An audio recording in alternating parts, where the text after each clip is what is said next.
Bonjour et bienvenue dans ce nouvel horoscope de la semaine ou cette guidance de la semaine, choisissez votre terme. On commence par les entrepreneurs du signe de l'eau, les cancers, les scorpions et les poissons. Chers amis entrepreneurs, cette semaine, votre semaine, elle est sous le signe de la jalousie. Soit c'est vous qui êtes jaloux parce que vous enviez la situation des autres et parce que vous vous jugez peut-être pas suffisant, pas assez bien, pas assez complet, pas assez cultivé pour pouvoir entreprendre tout ce que vous faites, soit au contraire vous suscitez de la jalousie et c'est-à-dire que les gens vous envient votre succès, envient votre prestance, envient vos capacités. Néanmoins, ce qu'il faut que vous sachiez, quel que soit le moment où vous vous situez, cette semaine elle est surtout sur le signe de la promotion, c'est-à-dire qu'il y a des opportunités qui vont se présenter à vous et des succès qui vont créer certaines abondances chez vous et qui va vous rendre plutôt joyeux. Cela dit, un truc qui va vous faire un petit peu vous déstabiliser, un peu comme la semaine dernière, c'est qu'une fois de plus, des événements imprévus vont peut-être surgir et vous obliger à ralentir ou en tout cas ne pas entamer le rythme que vous aviez prévu. Alors, soyez souple et laissez-vous vous ouvrir aux opportunités parce que c'est quelque chose de plutôt sympathique qui vous attend.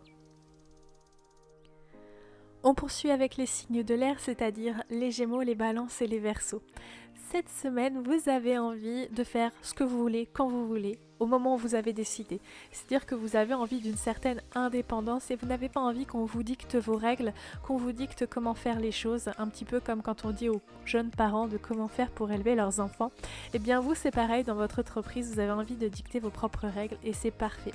Cette semaine, vous êtes aussi dans un processus de guérison et d'ailleurs cette indépendance d'organisation qui vous fait vraiment un grand bien va vous permettre de déterminer ce qui est bon pour vous ou ce qui ne l'est pas et ce que vous pourriez éventuellement déléguer à d'autres personnes. Néanmoins, il va vraiment falloir que vous fassiez des efforts, il va falloir que vous mettiez peut-être des objectifs chaque jour pour que vous puissiez atteindre vraiment ce que vous avez envie d'atteindre parce que vous auriez peut-être tendance avec cette indépendance et sans avoir quelqu'un pour superviser ce que vous faites, vous auriez tendance à vous laisser un petit peu aller, donc soyez vigilants à cela. On poursuit avec les signes de la Terre, les taureaux, les vierges et les capricornes. Excusez-moi. Chers amis entrepreneurs du signe de la Terre, cette semaine elle est aussi sous le signe de la jalousie, tout comme les signes de l'eau, sauf que vous c'est certain. Vous, ce qui vous fait défaut, c'est que vous avez l'impression que vous n'êtes vraiment pas assez.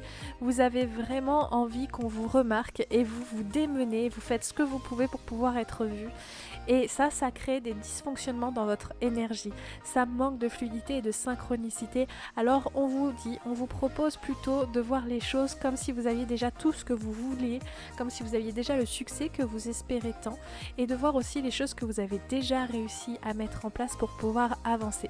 Parce que cette énergie dans laquelle vous allez vous mettre, cette pression que vous allez vous mettre sur le dos va créer et générer des imprévus et des défis qui risquent de vous mettre vraiment sur les rotules. Alors prenez le temps de laisser les choses faire, ou comme dirait Pumba, laissez les fesses faire. En tout cas, ce qui va vraiment aussi vous mettre en alerte, c'est que vous avez ce côté guerroyer. C'est-à-dire que vous avez vraiment envie d'aller de front. Vous êtes des personnes frontales, vous, chers amis de la Terre. Et là, cette semaine, vraiment, vous allez commencer à être assez tendu par rapport à ça.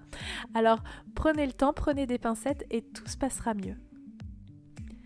Et on finit par nos amis du signe du feu, les béliers, les lions et les sagittaires. Chers amis du signe du feu, cette semaine elle est sous le signe de l'autorité naturelle qui vous caractérise.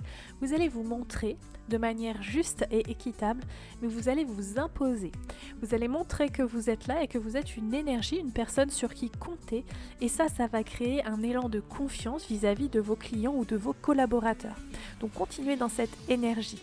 Par ailleurs, vous avez envie de changement, de déplacement, vous avez envie que les choses bougent, alors peut-être qu'il s'agit simplement de bouger la décoration de l'espace dans lequel vous travaillez, ou peut-être qu'effectivement vous avez envie d'aller voir loin. Autorisez-vous justement à sortir de votre zone de confort, à sortir du cadre dans lequel vous êtes pour pouvoir créer de nouvelles opportunités.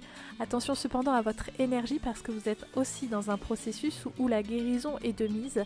Ça veut dire que vous allez avoir des élans de fatigue et on vous demande aussi d'écouter ces élans de fatigue pour pouvoir vous reposer et manifester des choses bien plus grandes que vous n'imaginez.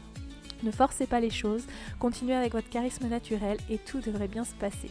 Je vous souhaite à toutes et à tous une excellente semaine des entrepreneurs.